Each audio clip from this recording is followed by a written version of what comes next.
எல்லாருக்கும் வணக்கம். இன்னைக்கு ஒரு தமிழ் கதை படிக்கலாம் அப்படின்னு ஆசைப்பட்டேன். இதுவும் எங்க லைப்ரரியில இருந்த புக்கு தான். செய்ததை செய்யும் குரங்குகள். இந்த கதை படிச்சிருப்பீங்க. நீங்க படிச்சிருப்பீங்க, இல்ல உங்க அம்மா அப்பா இல்ல தாத்தா பாட்டி சொல்லி கேள்விப்பட்டிருக்கீங்க. அந்த கதையை தான் படிக்க போறேன். ம்? இது இது ஒரு நீதி கதை. நீதி கதைன்னா அதுல ஏதாவது ஒரு பாடம் கத்துக்கலாம் நம்ம அப்படிங்கிற மாதிரி சொல்றாங்க. பார்க்கலாம். செய்ததை செய்யும் குரங்குகள். குரங்குகள்னா மங்கீஸ். ஒரு சமயம் காட்டு வழியே தொப்பி விற்பவன் ஒருவன் சென்றான். தொப்பினா என்ன? ஹேட், கேப் அதெல்லாம் இருக்குல்ல. அது ஒரு ஆள் அதெல்லாம் விற்கிறவங்க.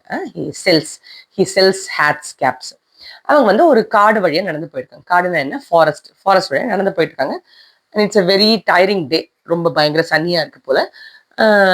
தொப்பி விற்பவன் நடந்து போயிட்டு இருக்கான். அந்த வழியா போயிட்டு இருக்காங்க. மூஞ்சிலாம் அப்படியே வேர்க்குது போல, தொடச்சுக்கிறாங்க. மிகுந்த தொலைவு நடந்ததால் களைப்புற்ற அந்த தொப்பி விற்பவன் சற்றே களைப்பார ஒரு மரத்தின் நிழலில் அமர்ந்தான். ஸோ அமர்ந்தார்னு சொல்லவே இல்லை, அமர்ந்தான் சொல்றாங்க. பட் நாம அவர் இவர்னே பேசலாம். நம்ம ரொம்ப தூரம் அவர் தொப்பி வித்துட்டே வந்திருக்காரு. ரொம்ப பயங்கர களைப்பா இருக்காரு. களைப்புனா டயர்டா வேற இருக்காரு. அதனால என்ன நினைக்கிறாரு, சரி கொஞ்சம் ஒரு மரம் என்ன, ட்ரீ, மரத்துக்கடியில கொஞ்சம் உட்காந்துட்டு ரெஸ்ட் எடுத்துட்டு அப்புறம் போலாம் அப்படின்னு நினைக்கிறாரு. உடனே அவன் ஆழ்ந்த உறக்கத்திற்கு சென்றான். ஸோ இப்படியே போய் டயர்டா இருந்து படுத்ததுனால நல்ல ஷேடா இருக்கு, மரத்து நல்ல நிழல் நல்லா கூலா இருக்கு. அப்படியே பொத்துன்னு தூங்கிட்டார் நம்ம அந்த தொப்பி வைக்கிறவர்.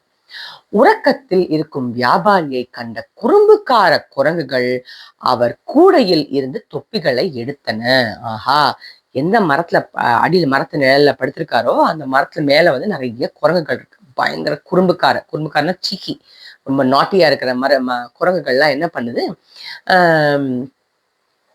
அந்த நம்ம தொப்பி விற்கிறாருல, அவர் ஒரு கூடை வச்சிருக்காரு. இந்த கூடையில நிறைய தொப்பி எல்லாம் வச்சிருக்காங்க.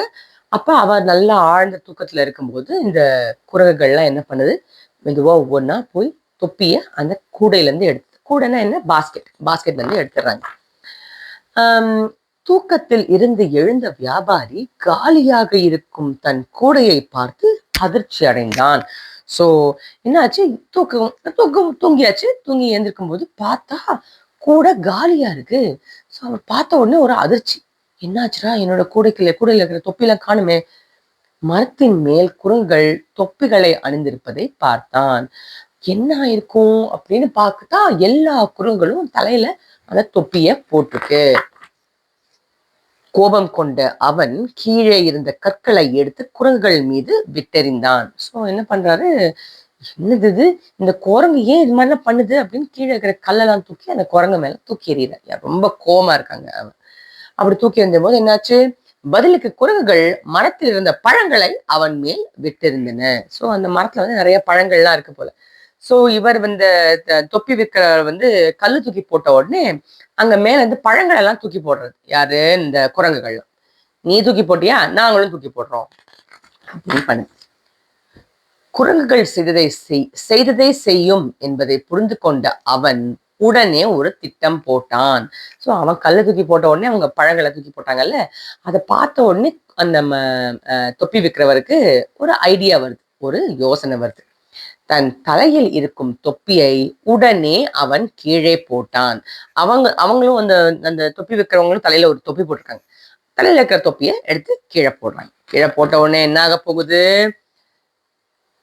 செய்ததை செய்யும் குணம் கொண்ட குரங்குகளும் அவனை போலவே தலையில் இருக்கும் தொப்பிகளை நிலத்தில் போட்டன.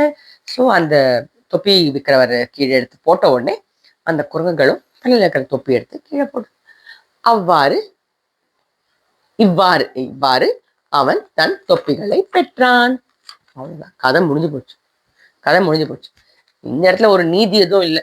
மேபி அது என்னன்னா, உடனே கோவப்பட்டுறக்கூடாது.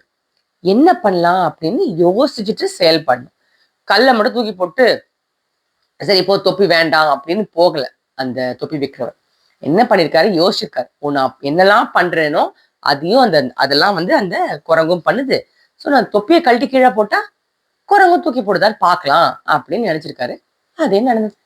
அவ்வளவுதான், அதோட கதை முடிஞ்சது. கட்டாயமா உங்களுக்கு கதை ரொம்ப பிடிச்சிருந்ததுன்னா லைக் பண்ணுங்க. அப்புறம் இதே மாதிரி வேற ஏதாவது கதைகள் படிக்கணும்னா கமெண்ட் பண்ணுங்க. அப்புறம் இதே மாதிரி இந்த சேனல்ல வர்ற கதைகள்லாம் பிடிச்சிருக்கு அப்படின்னா சப்ஸ்கிரைபும் பண்ணுங்க. நன்றி. அடுத்த கதையில உங்களை சந்திக்கிறேன்.